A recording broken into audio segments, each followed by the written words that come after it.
მილიარდერის შუშის სასახლიდან გამოდის ჰილარი კლინტონისა და გვიდო ვესტერველეს შემდეგ ივანიშვილი ევროკავშირის უმაღლეს კომისართან შეხვედრას თანხმდება.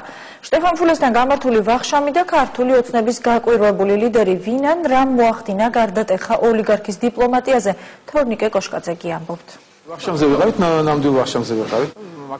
ნამდვილი ვახშმით მოხიბლულმა ბიძინა ივანიშვილმა გარემო გამოიცვალა და შუშის სასახლის ნაცვლად ოფიციალური შეხვედრა სასტუმროში გამართა. თუმცა ქართული ოცნების ოლიგარქს საკუთარი პირობა აქაც არ დაურღვევია. მან ევროკომისარ შტეფან ფულესთან მხოლოდ საკუთარი გარემოცვის თანხლებით ივახშმა. 9-თვიანი ოპოზიციური მოღვაწეობის მანძილზე ბიძინა ივანიშვილმა საქართველოში ჩამოსულ მაღალი რანგის დასავლელ დიპლომატებთან შეხვედრა პირველად იკადრა. თუმცა ქართული ოცნების ოლიგარქთან შეხვედრა შტეფან ფულეს ოფიციალური ვიზიტის არაოფიციალური ნაწილი იყო. მასთან ოფიციალური შეხვედრებით დაინტერესებულმა დასავლელმა ლიდერებმა კი საქართველოს ისე დატოვეს, რომ პირველ მეოცნებაზე ინფორმაცია მხოლოდ მისი ოპონენტებისგან ან თანამოაზრეებისგან მიიღეს. 5 ივნისი ბათუმი ზღვისპირა ქალაქს ამერიკის სახელმწიფო მდივანი ეწვია. რიგით მეორე ოფიციალური ღონისძიება ჰილარი კლინტონს ოპოზიციის წარმომადგენლებთან ჰქონდა. შეხვედრაზე ბიძინა ივანიშვილიც მიიწვიეს, თუმცა ქართული ოცნების ოლიგარქმა მაშინ შანსი არ გამოიყენა და შეხვედრაზე ემისრები გაგზავნა. სავარაუდოდ ივანიშვილს კლინტონის კრიტიკის მოსმენა არ სურდა. ჩვენ არ მიგვიღია პერსონალური მოსაწვევები, ასე რომ ბატონი ბიძინა მოწვევაზე უარი არ უთქვამს, მას მისცეს შესაძლებლობა ასეთ შეხვედრაზე დასწრების. ჰილარი კლინტონი და ფილიპ გორდონი დაინტერესდნენ იმით, მიიღებს თუ არა მონაწილეობას ბატონი ივანიშვილი და ისარგებლებს თუ არა იმ ცვლილებით, რაც კონსტიტუციაში პერსონალს მისთვის განხორციელდა.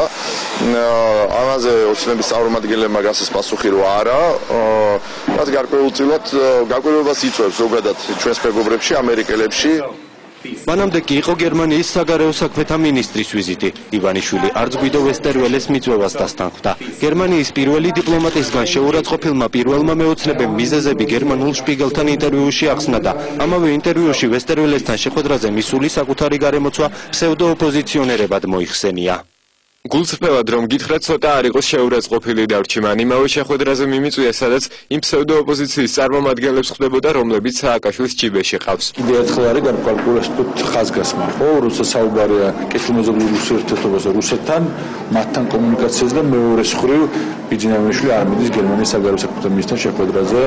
დასავლეთის მაღალი რანგის დიპლომატების ვიზიტებმა არაოფიციალური ნამდვილი ვახშმის გარეშე ჩაიარა. ბიძინა ივანიშვილის გადაწყვეტილების ერთ-ერთი მიზეზი შესაძლოა ეს ფაქტიც ყოფილიყო. ოლიგარქი საქართველოში ჩამოსულ სახელმწიფო მდივანთან შეხვედრას არ გადრულობს, თუმცა ლობისტების დახმარებით, რომლებზეც არაერთი მილიონი დოლარი დაიხარჯა ქვეყნისთვის, ყველა სახის დახმარების შეწყვეტა მოითხოვა. ერაყში ამერიკული ჯარების შეყვანამდე დიქტატორ სადამ ჰუსეინთან ჩასული კონგრესმენის ხელით მეოცნებებმა კანონპროექტი კონგრესში შეიტანეს.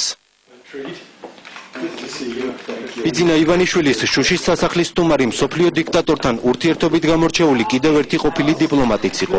გაეროში ყოფილი ელჩი ფრენკ ვიზნერი პრეზიდენტ ობამასთან ჰოსნი მუბარაკს შუამდგომლობდა და ეგვიპტელ დიქტატორს იცავდა. მუბარაკის დამცველი ვიზნერი ქართული ოცნების ოლიგარქს თბილისში პირადად ეახლა და ქვეყნის დემოკრატიულ განვითარებაზე და არჩევნების სამართლიანად ჩატარებაზე ესაუბრა. მე გაოცებული ვარ მისი ცოდნით საქართველოს შესახებ. მან კონსტიტუციაც კი გაცილებით უკეთ იცის, ვიდრე ჩვენმა ბერმა პოლიტიკოსმა. ფრენკ ვიზნერი ახლა ბიძინა ივანიშვილის ერთ-ერთი ლობისტური კომპანიის მთავარი მრჩეველია. თუმცა როგორ ლობირებს ეგვიპტელი დიქტატორის დაცვისთვის შეერთებული შტატების მთავრობისგან დათხოვნილი ელჩი პირველ მეოცნებას, ეს დღემდე უცნობია.